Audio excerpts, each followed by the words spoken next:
He says the first strategy from a Jewish perspective in dealing with jealousy is emunah, faith, belief in God. Why? So he gives a funny analogy. It's a simple analogy, but I guess it's more in context of the culture when you have kings and he says, imagine a simple guy who lives in a shtetl, right? And he's part of a kingdom that belongs to the king. Right? Would he ever entertain, says the Ibn Ezra, of marrying the princess? Of course not. The princess will marry someone who the royal family will pick. He knows that he has no connection to that. It's not even in his world. It doesn't even come in his radar to even entertain that maybe this should be one of his life goals, even though he's not going to get it. And therefore, he wouldn't even feel unhappy about it because maybe the princess is a wonderful girl, but he knows it's got nothing to do with him because it's just not in his world. He says, if we really believe in God, and if we believe that God is the source of sustenance and the source of everything that we have, the extension of that would also be the simple concept that God gives every person what they need to have. God gives every person what they need to deal with, what the things that they need to accomplish and fulfill their mission in this world. And therefore what belongs to someone else has nothing to do with me. It's as far from me as the princess to the simple guy in the shtetl. Right? Now it's a perspective. In other words, why would I want something that someone else has? Why would I even entertain in any way undermining the other person? Because jealousy, by the way, is a problematic thing. See, jealousy, if we're really honest about it, is not just about having what someone else has. Jealousy is often about the other person not having it. In other words, the emotion of jealousy is about not having the things that I saw some people have. It's about also being better than other people, being on top a lot of the time. That's what jealousy is, right? But if I really believe that God gives me a role, God gives me a mission in this earth, God gave someone else a mission in this earth. He gives everyone a role and a mission and a journey. My journey is my journey, someone else's journey is their journey, and it's two different things. It's nothing to do with me. But it comes with faith, it comes with emunah, which is one of the concepts, right? The second thing, obviously, to think about is our own perception of ourselves. How we define ourselves. This is a really, really important thing. We've talked about this many, many times. But self-esteem is not just a buzzword. Self-esteem really goes to the core of being honest of how we define ourselves. Do we define ourselves by externalities? Do we define ourselves by the image that we give off? Do we have, I don't know what the words they are, by the way. It's just a picture. So there's no deep meaning in the little words in the circle. I don't even know what it says there. Right? But it's a really important thing. In other words, do we define ourselves by the things that we have? Do we define ourselves by the things that people see that we can achieve or accomplish or have or whatever the case is? Or we define ourselves by intrinsic value, intrinsic worth?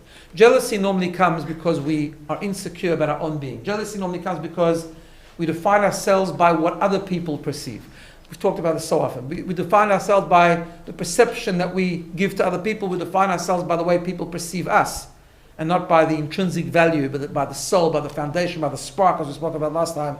So it's a whole different perspective how we define ourselves, and therefore working with the emotion of jealousy, working with the concept of jealousy must include working on that whole paradigm of how we actually perceive ourselves. Thirdly, there's a very beautiful concept which I'm going to share with you. Again, if you look at the wording of the Ten Commandments, when we look at other people and we become jealous, we have to ask ourselves a question. Do we really want to be like the other person? Now, I'm saying that because today this has become even a much, much bigger issue. Today we live in, and this might sound simple, but it's really a big problem actually. Today we live in a world of social media. You know what social media is? Social media has some wonderful things. I use social media, but it has a lot of destructive forces, right? Part of the destruction of social media is that we see so much of everyone else. However, we don't see what's really going on. We only see everyone at their best, right? Which is really problematic, right?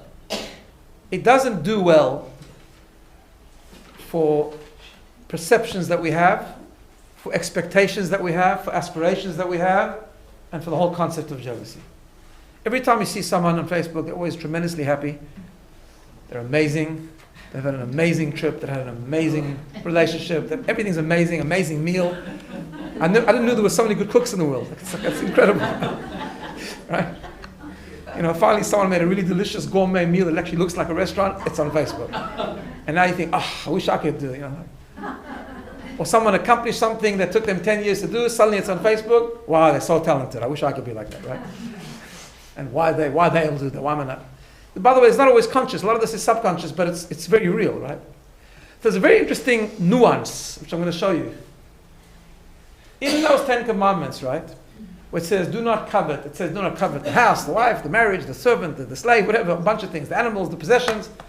And then the verse ends off with those words, Kol asher l're'acha. And anything that belongs to your friend. And the commentaries ask a question, that's a repetition. Everybody gave us a whole long list. So either give us a list of what we shouldn't covet, or just say, don't covet anything that belongs to your friend. What do we need? The list and the last expression. So I'll share with you something very beautiful. In Hebrew, the word kol has two translations.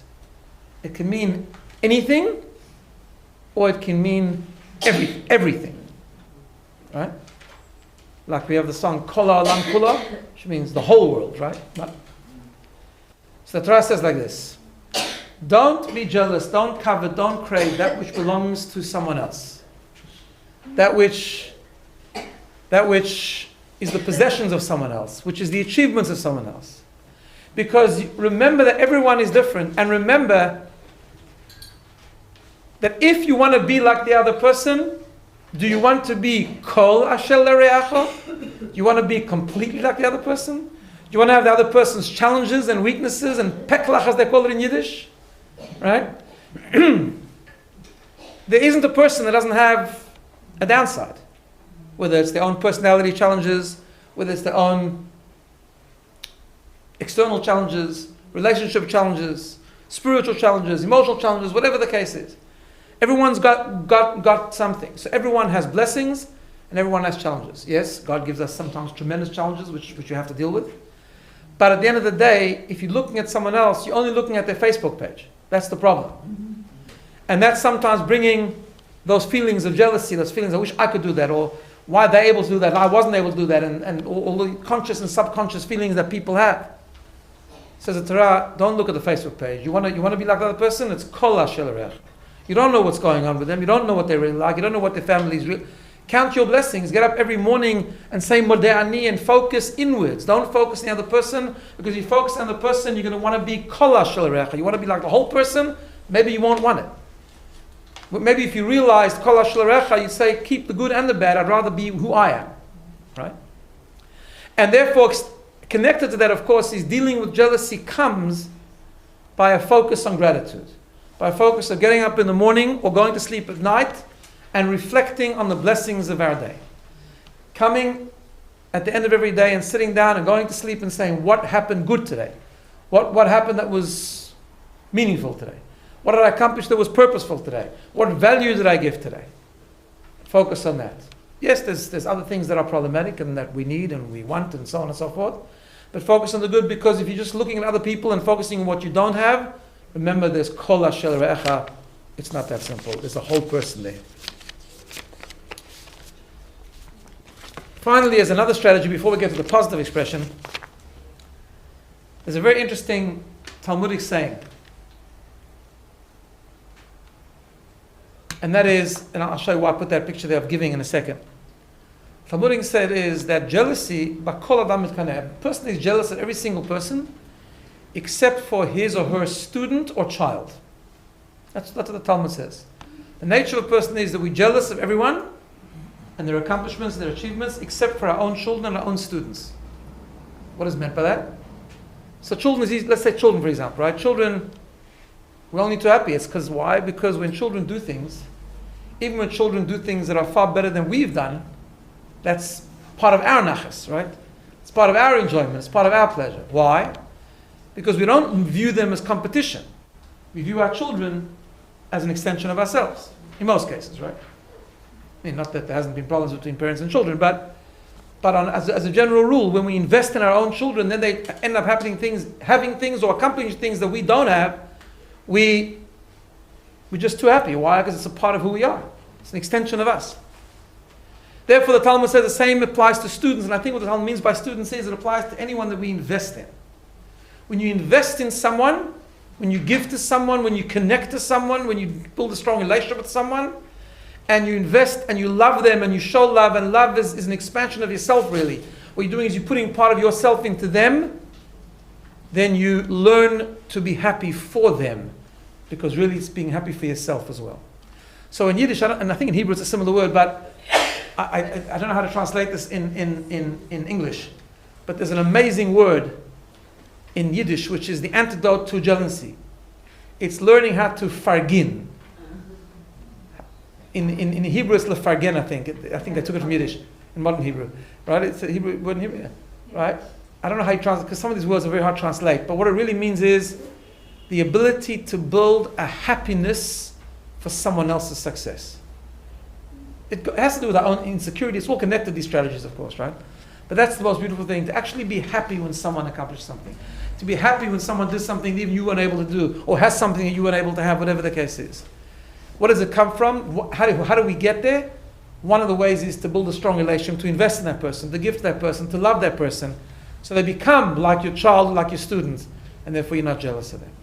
But that's really what it's about. It's about building that ability, and that ability to forgive, that ability to let other people have their space. In fact, to celebrate in someone else's enjoyment and accomplishments is the most amazing. It's difficult to do sometimes, but it's liberating, because it actually brings an incredible degree of happiness, an incredible degree of love within yourself, and it heals and fixes and takes away all the negativity of jealousy. Okay. However, staying true to the topic of the series, let's talk about channeling. Let's talk about the good part of jealousy. There's good jealousy too. In fact, the great philosopher, the Maharal of Prague, on that passage of the Mishnah about the three things of lust, envy, and pursuit of honor, says that in fact those three things are the three basic and fundamental ingredients of every single human being. It's part of what a human being is. He says, to want, desire, ta'ava, lust. Okay, lust is a negative word, but the idea of wanting things, well, if we didn't want things, we wouldn't get out of bed in the morning, right? It's part of who we are. Just a person wants to stay alive, you want to sustain yourself, you want to eat, you want to sleep, and so on. Jealousy, he says, is also very, very part of ingrained. That's why the passage treats these three things, and also pursuit of honor. Now, pursuit of honor is a negative thing, but it can have positive also. It's about human dignity. It's about just being a dignified person, right? We find in the Talmud such emphasis put on this concept of kavod habriyot, which basically means human dignity.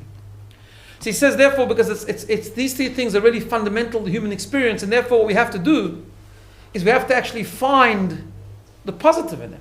If it's so fundamental, then it must be there for a purpose. It's not just there to destroy or to suppress. It's there for a reason. So what is positive jealousy? To understand positive jealousy, we need to understand what is so negative. What is the fun? What, in other words, what's driving the negativity of bad jealousy?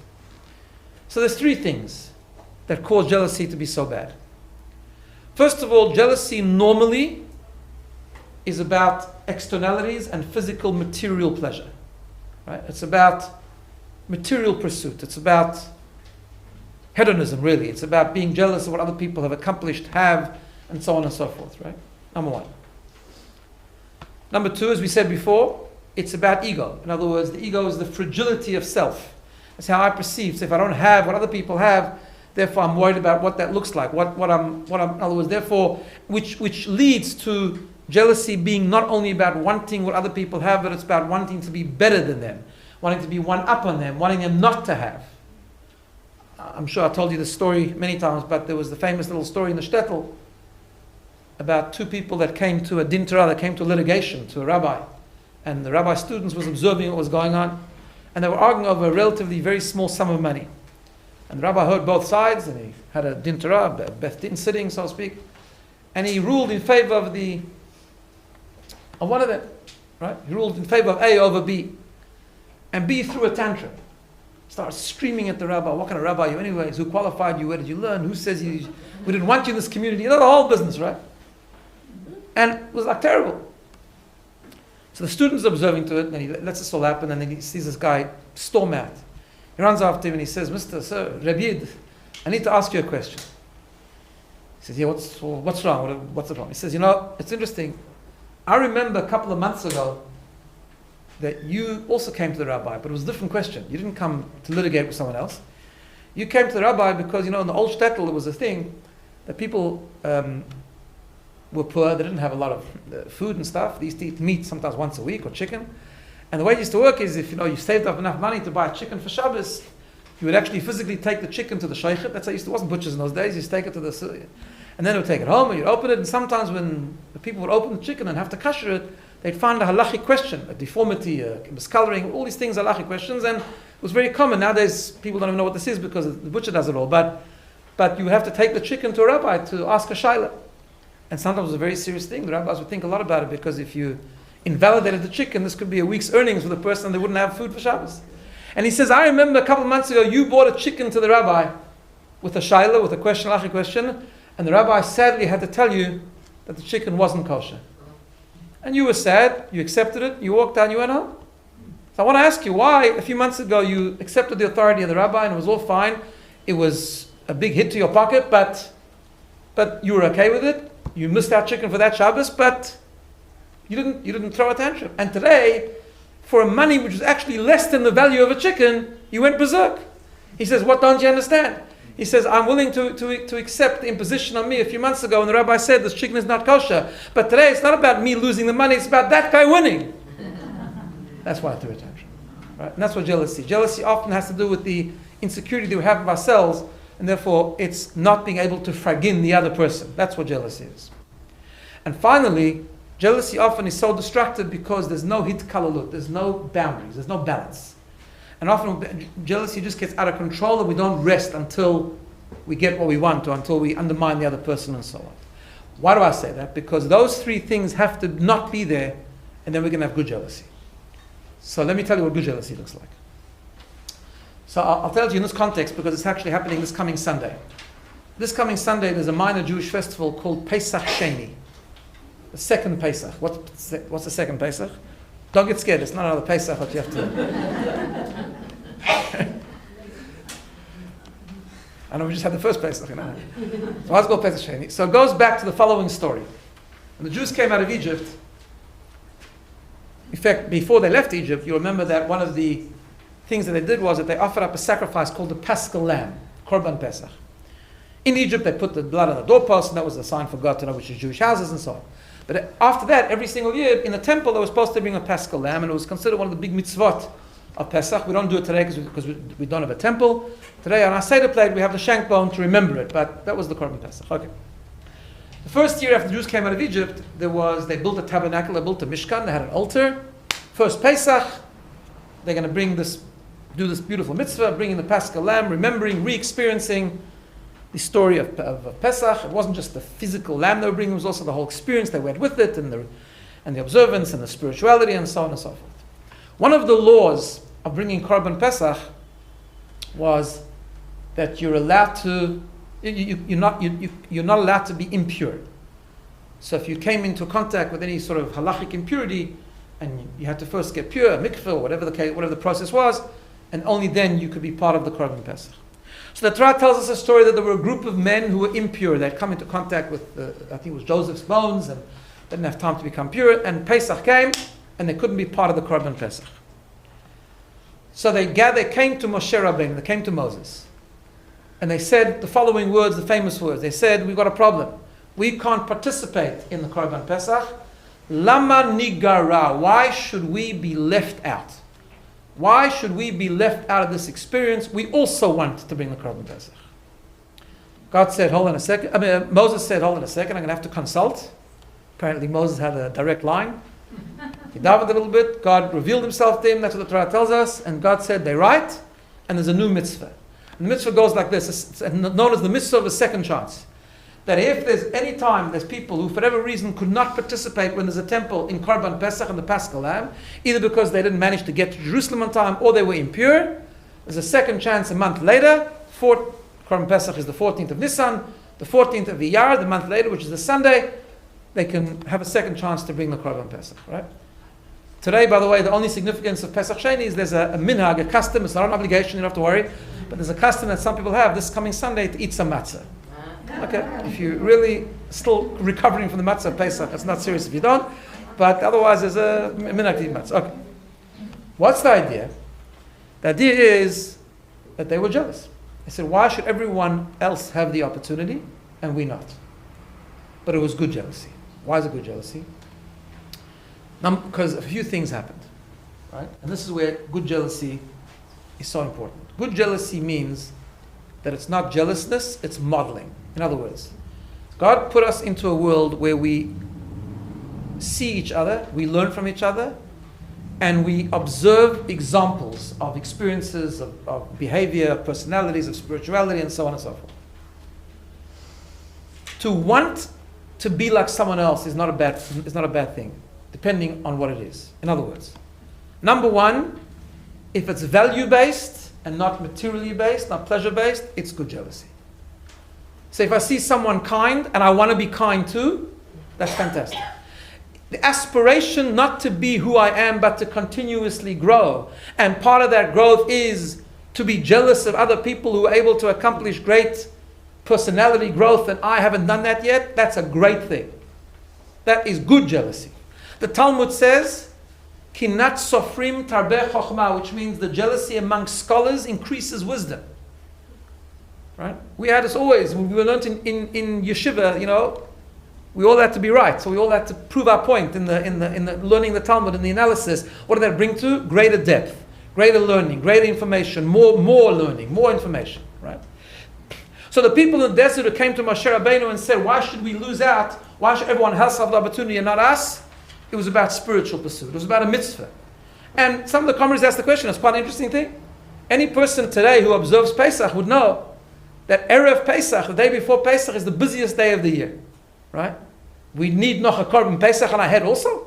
Like, how are we going to fit that in? Right? So they should have been happy. I don't need to bring the Korban Pesach. One less thing to do on Erev Pesach.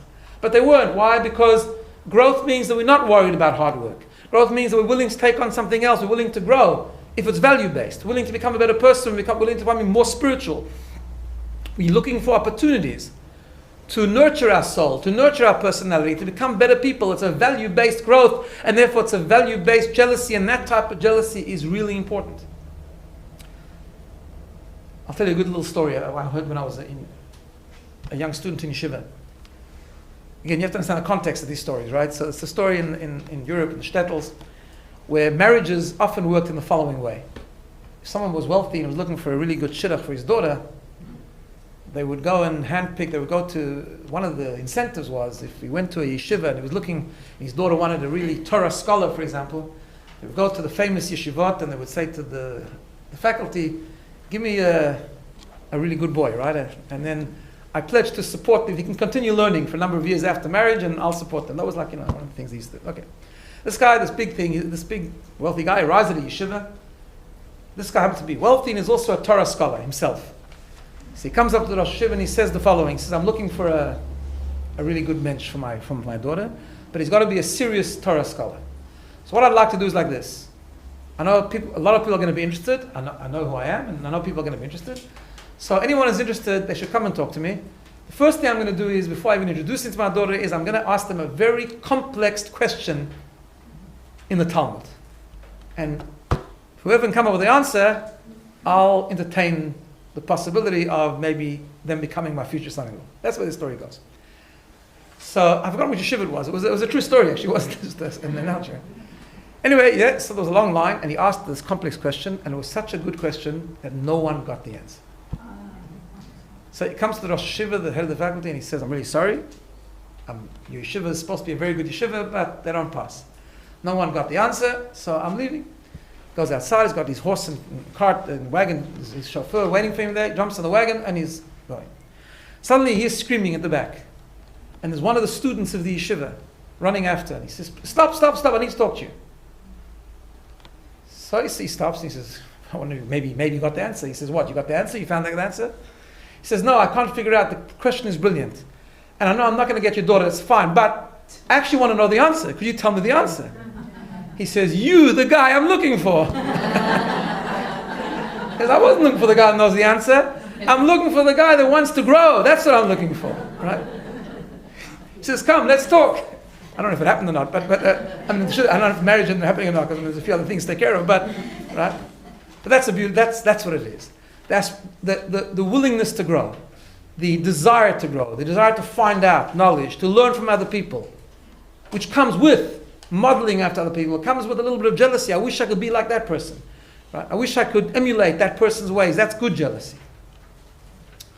So it's about value-based. The second thing, obviously, these people in the desert, it wasn't about taking away anything from anyone else. That's the key thing. So good jealousy means I'm happy for you to be a lot better than me. I'm happy for you to have what you have. I'm just trying to learn from you. And in the value-based things that I'm trying to get from you, I'm trying to also have them, not trying to be better than you. That's a very, very important part of this jealousy. It's not about ego. It's not about outdoing you. It's about learning from you. Right?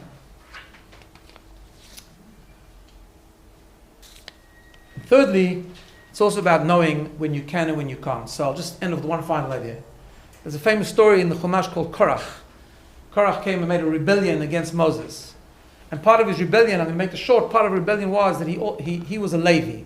And he wanted to be a Kohen. He said, why should Aaron only be the Kohen? Right? And there's a whole section of the Torah, one of the weekly portions, it's called Korach. And the commentators ask a question, why is it called Korach? Why would we call it? And I mean, he was punished at the end, and he was a bad guy. He caused a whole rebellion and a big unrest. Right? He led a whole rebellion against Moses and Moses' leadership. So the commentators ask, why would we call a whole section of the Torah after a guy that made trouble? And one of the reasons is because essentially what Korach had wasn't bad. He wanted something. He wanted holiness. And in fact, the Medrash says that Moses turned around to him and said, I don't know what you're doing. I also want to be a Kohen, but I can't because God gave everyone certain roles in this life. So Moses was saying, your aspiration to be a Kohen, which has an extra degree of holiness, is a good aspiration, but not everything you aspire to could you get. You also have to know when to put on the brakes. Right? And, sorry. Here we are. Remember I showed you this 10 powers of the soul? So jealousy, good jealousy, comes from netzach on the right, ambition. Right? Ambition is good. We have to be ambitious. And ambition is to learn from other people and a certain degree of good jealousy. But ambition has to be balanced with the thing on the left, which is called hod, humility. To know when to stop. To know when you can't have it. That's the hiskalalut I was talking about the first time. The integration of the various emotions. So sometimes, yes, we need to be jealous. We need to learn from other people. But we also have to be honest. Not everything we can have. Even spiritual things, even valuable things, even personality things. There are different roles, different journeys, different achievements that different people have to accomplish, different purposes, and that's fine. So if it's not ego-based, and it's not about materialism, it's all about value-based stuff, and it's not about undermining other person, it's about learning from the other person. And it comes with hitkalalut, it comes with a degree to be ambitious, to be jealous on a value-based journey, but at the same time to hold back and to say, well, maybe I can't get that, then we come out with good jealousy. And just to answer your question very quickly, that's one of the reasons perhaps why that passage says these things can take a person out of their world. Literally it means can destroy them, but it also refers to good jealousy. Because good jealousy will make you grow. It will take you out of your world, your paradigm. That's hinted in that last sentence. So when we have good jealousy, and the same thing with good desire and good pursuit of honor, which we'll talk about a different time perhaps, then we go out of our own world and we're able to grow, but provided it's based on those principles. Have a great week.